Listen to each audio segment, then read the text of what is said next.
حضرت حسین کو شہید کیا گیا، یہ بات حقیقت ہے، حضرت حسین کو شہید کیا گیا، مظلومانہ شہید کیا گیا، یہ بھی بات ہے۔ ہم آج یہ دعا کرتے ہیں، اے اللہ حضرت حسین کو شہید کرنے والے پر اپنی لعنت برسا، کہیں سارے آمین۔ اے اللہ حضرت حسین کو شہید کرنے والوں پر اپنی لعنت برسا، اس کی قبر کو آگ سے بھر دے۔ جو بندہ حضرت حسین کے شہادت میں ملوث تھا، اس پر راضی ہوا، اس پر جس نے معاونت کی، اس پر جس نے بالکل بھی رضامندی کا اظہار کیا، ان تمام لوگوں پر اپنی لعنت برسا اور ان تمام لوگوں کی قبروں کو آگ سے بھر دے۔ اے اللہ حضرت حسین رضی اللہ عنہ کے ساتھ ہماری رفاقت جنت میں کروا دے۔ یہ ہمارا ایمان ہے، لیکن جو لوگ ملوث نہیں ہیں ان پر الزام نہیں لگانا چاہیے، یہ بات حقیقت ہے۔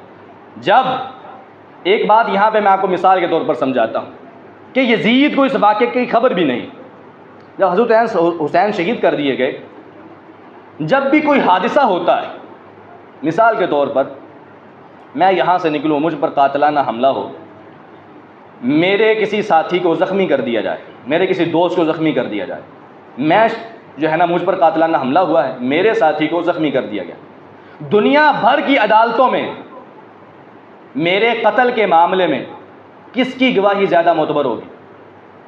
جو میرے ساتھ زخمی ہوا ہے اس کی ہوگی نا، کسی دوسرے بندے کی تو نہیں ہوگی۔ دنیا بھر کی عدالتوں میں سب سے زیادہ معتبر بات اس بندے کی ہوگی جو میرے ساتھ شہید ہوا۔ وہ جو واقعہ بتائے گا، وہ جو بات بتائے گا، عدالتیں اس کو قبول کریں گی۔ حضرت حسین رضی اللہ عنہ کے ساتھ جو ان کے گھر والے موجود تھے، میں سوال کرنا چاہتا ہوں ان میں سے کسی ایک نے، کوئی ایک صحیح سند لے آئیں، ان میں سے کسی ایک نے یزید کو الزام دیا ہو، کسی ایک نے، کوئی ایک صحیح سند، جذبات میں نہیں آنا، صحیح سند لے کر آئیں۔ اگر میں نہ مانوں تو میں مجرم۔ صحیح سند کے ساتھ ایک روایت جس میں یہ ہو کہ حسین رضی اللہ عنہ کو شہید کرنے والا یا اس کا حکم دینے والا یا اس پر راضی ہونے والا یزید ہے، ایسی بات نہیں، بلکہ اس کے الٹ ہے۔ ان کی گواہیاں کیا ہیں؟ حضرت حسین کے ساتھ کون تھے؟ سیدہ زینب بنت علی اور سیدہ ام کلثوم زین العابدین، جن کو امام سجاد کہا جاتا ہے، بیمار کربلا، یہ سارے کے سارے ان کے ساتھ موجود تھے۔ حضرت حسین کو شہید کرنے کے بعد جب یہ ساری فیملی کو عبید اللہ بن زیاد کے پاس لے جایا گیا تو راستے میں یہ اہل بیت جو بچ گئے تھے، انہوں نے دیکھا کوفہ والے رو رہے ہیں، کوفہ والی عورتیں اپنے گھروں سے باہر نکل کر واہ ویلا کر رہی ہیں، ماتم کر رہی ہیں، رو رہی ہیں، کس وجہ سے؟ کہ حسین کو شہید کر دیا گیا۔ تو ادھر الفاظ کیا تھے؟ ادھر اہل بیت نے کس کو الزام ٹھہرایا؟ سب سے پہلے سیدہ زینب بنت علی رضی اللہ عنہ، انہوں نے سب سے پہلے کس کو کہا؟ زینب بنت علی نے یہ بات کہی کہ اگر یہ لوگ رو رہے ہیں تو فمن قتلنا، ہمیں قتل کس نے کیا ہے؟ اگر یہ لوگ ماتم کر رہے ہیں، یہ لوگ واویلا کر رہے ہیں، یہ لوگ رو رہے ہیں ہمارے بھائی کے قتل پر، ان کی شہادت پر، اگر یہ لوگ غم منا رہے ہیں تو ہمیں قتل کس نے کیا ہے؟ ہمیں بتایا جائے ہمارا قاتل کون ہے۔ اس کا مطلب ہے کہ وہ بھی یہی سمجھتے تھے کہ ہمارے بھائی کو، حسین کو قتل کرنے والا کون ہے؟ کوفی، شامی تو اس میں داخل ہی نہیں۔ اور شیعہ کی کتابوں میں یہ بات موجود ہے، الاحتجاج شیعہ کی کتاب ہے، اس ساری کتابوں میں یہ بات موجود ہے۔ انہوں نے کہا کہ حضرت حسین کو شہید کرنے والے کوفی شیعہ تھے، لم یدخلہم شامیون، ان میں سے ایک بھی شامی نہیں تھا، سارے کے سارے کوفی تھے۔ اس کے بعد سیدہ فاطمہ صغریٰ، حضرت حسین کی جو بیٹی ہیں، وہ بھی بچیں، انہوں نے بھی جب دیکھا، انہوں نے یہ بات کہی، انہوں نے کہا اے مکارو، غدارو، سب سے پہلے ہمیں مکہ سے بلایا، پھر ہمارا ساتھ چھوڑا اور پھر ہمارے باپ کو شہید کر دیا۔ اللہ کی قسم کھا کر کہتی ہوں تم سے بڑا غدار اور منافق کوئی نہیں، جاؤ قیامت تک اسی طرح روتے رہو گے، ماتم کرتے رہو گے۔ اور میرا ایمان ہے قرآن پاک کی آیت کی وجہ سے کہ مظلوم کی بد دعا کبھی رد نہیں ہوتی۔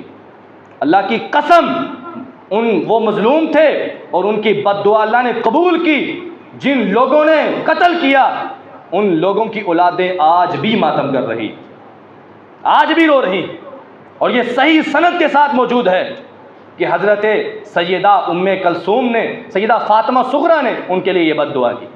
پھر زین العابدین جو کہ بیمار کربلا تھے, ان کو امام سجاد کہا جاتا ہے, انہوں نے کوفہ میں کھڑے ہو کے خطبہ دیا اور یہ بات کہی, کہا کل تم نے میرے دادا کو قتل کیا تھا اور آج تم نے حسین رضی اللہ عنہ کو شہید کر دیا.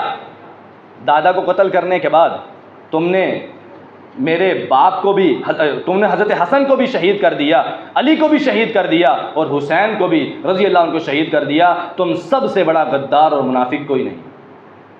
یہ ساری کی ساری گواہیاں کن کی ہیں؟ اہل بیت کی, اہل بیت کی گواہیاں, اور صحیح سند کے ساتھ موجود ہیں. ان سب نے یہ بات کہی کہ ہم سب کے قاتل کوفی ہیں اور ان سے بڑا غدار اور منافق کوئی نہیں. آخری بات کر کے بات کو ختم کرتا ہوں. صحیح بخاری میں ہے, عبداللہ بن عمر رضی اللہ عنہما مکہ میں بیٹھے ہیں, حج کرنے کے لیے گئے, بیت اللہ کے بالکل ساتھ بیٹھے ہیں. کچھ لوگ آئے, انہوں نے لوگوں سے پوچھنا شروع کیا کہ یار ہم مسئلہ پوچھنا چاہتے ہیں, بتاؤ کس سے پوچھیں, کوئی یہاں پہ مفتی ہے؟ ان لوگوں نے اشارہ کیا وہ فلاں پلر کے ساتھ ایک بزرگ بیٹھے ہیں, ان سے جا کے پوچھو, وہ ہمارے مکہ کے بڑے مفتی ہیں. عبداللہ بن عمر کی طرف اشارہ کیا, وہ سارے کے سارے آ گئے, پوچھنے لگے عبداللہ بن عمر رضی اللہ عنہما ہمیں بتائیں کہ اگر احرام کی حالت میں مچھر مر جائے یا مکھی مر جائے اس کا کفارہ کیا ہے؟ حضرت عبداللہ بن عمر ایک دفعہ الرٹ ہو گئے, آنکھیں کھل گئیں, کہا واہ واہ, اتنے نیک, ہم نے آج تک شکار کی ممانعت کے بارے میں تو سنا تھا کہ احرام کی حالت میں شکار نہیں کرنا, لیکن مکھی اور مچھر کے بارے میں تو نہیں سنا تھا. یہ ایسے نیک لوگ کون ہیں جن کو مکھی اور مچھر کی بڑی فکر ہے؟ کہا من این انتم, کہاں سے آئے ہو, تمہاری تربیت کس نے کی ہے, کون لوگ ہو؟ انہوں نے کہا, بڑے سینہ تان کے چوڑے ہو کر کہنے لگے, نحن من عراق, ہم کوفی ہیں, عراقی ہیں.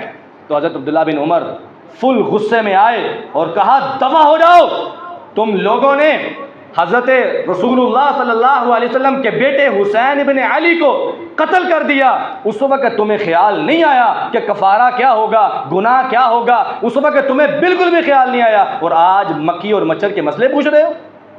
دفع ہو جاؤ, تمہیں کوئی مسئلہ نہیں بتاؤں گا. عبداللہ بن عمر رضی اللہ عنہما کا بھی یہی موقف ہے کہ حضرت حسین کو شہید کرنے والے کوفی منافق ہیں. اور پھر سیدہ ام سلمہ رضی اللہ عنہ کا بھی یہی موقف ہے. ان کو جب پتہ چلا کہ حسین شہید کر دیے گئے ہیں, مسند احمد کی روایت ہے, انہوں نے بھی یہی کہا, لعنت اللہ علی اہل عراق, اللہ کی لعنت ہو عراقیوں پر, انہوں نے ہی حضرت حسین کو وہاں بلایا, پھر ساتھ چھوڑا, پھر شہید کر دیا. کوفیوں نے حضرت حسین کا ساتھ چھوڑا, پہلے خط بھیج کے بلایا, پھر بعد میں قتل کر دیا, شہید کر دیا. یزید کا اس معاملے میں کسی قسم کا کوئی تعلق نہیں. باقی رہی بات اس کے ساتھ محبت کرنے کی, پیار کرنے کی, یزید کے برا بلا کہنے کی, ہم دونوں کے خلاف ہیں. نہ یزید سے محبت کرتے ہیں, نہ یزید کو برا بلا کہتے ہیں. ہم کہتے ہیں کہ اس معاملے میں خاموشی اختیار کی جائے. اگر وہ ملوث تھا تو اس کو عذاب سے کوئی نہیں بچا سکتا, اور اگر وہ ملوث نہیں ہے تو تمہارے الزام لگانے سے وہ ملوث ہو نہیں جائے گا. اس وجہ سے خاموشی اختیار کرو, اور جو تمہیں تمہاری زندگی کے بارے میں حکم دیا گیا ہے اس بارے میں سوچو کہ میں نے کیا کرنا ہے, کیا میری نجات ہو جائے گی یا نہیں ہوگی, میرے اعمال کہاں کھڑے ہیں, میری زندگی کے اعمال کہاں کھڑے ہیں. ہم سب کو اپنی اصلاح کرنی چاہیے اور اپنے آپ کو درست کرنا چاہیے. اللہ ہمیں اپنی اصلاح کرنے کی توفیق عطا فرمائے. وآخر دعوانا الحمدللہ رب العالمین. اب یہاں پہ جو واقعہ بیان ہوتا ہے, میں آپ کو اللہ کی قسم کھا کر کہتا ہوں, جو ہمارے معاشرے میں واقعہ چلتا ہے, جس کو لوگ چسکے لے لے کے سنتے ہیں اور لوگوں کے اور اپنی مولویوں کی طرزوں کے ساتھ اس کو سنتے ہیں اور چسکے لیتے ہیں اور ساتھ اپنے مزے کرتے ہیں, یہ سارے کے سارا واقعہ اللہ کی قسم کسی صحیح سند سے ثابت نہیں ہے. کہ پہلے یہ مرا, پہلے وہ مرا, پھر وہ گھوڑا مرا, پھر وہ مرا, پھر اس نے تیر مارا, پھر پانی بند کر دیا گیا, پھر یہ ہوا وہ ہوا. سب سے پہلے حضرت حسین رضی اللہ عنہ کی شہادت پر کتاب لکھنے والا ابو مخنف لوط بن یحییٰ راوی ہے, جو کہ 200 سال کے بعد آیا, اور اس نے کتاب لکھی مقتل الحسین رضی اللہ عنہ، اس نے کتاب لکھی، اس میں یہ سارا واقعہ لکھا جو آج بیان ہو رہا ہے اور جو ہمارے معاشرے میں چل رہا ہے۔ وہ جو راوی ہے، اس کتاب کو لکھنے والا، اس راوی کے بارے میں تمام محدثین کا اتفاق ہے، اجماع ہے کہ وہ راوی کذاب ہے، اس کی کسی بھی بات کو نہیں لیا جائے گا، اور وہ راوی واقعہ کربلا کے کئی سو سال بعد پیدا ہونے والا ہے، اس کو تو واقعہ کربلا کا پتہ بھی نہیں، اس نے کہاں سے لیا، کس سے سنا، کس سے لیا واقعہ، 200 سال کے بعد آنے والا اور اپنی طرف سے سارا واقعہ کربلا لکھنے والا، آج وہی واقعہ ہمارے درمیان چل رہا۔ افسوس کی بات ہے کہ ہمارے اہل سنت بھی اس میں ملوث ہیں، لوگوں کو سناتے ہیں، شیعوں کو خوش کرنے کے لیے، رافضوں کو خوش کرنے کے لیے یہ سارا واقعہ لوگوں کو سناتے ہیں اور لوگ اس کو مزے لے کے سنتے ہیں۔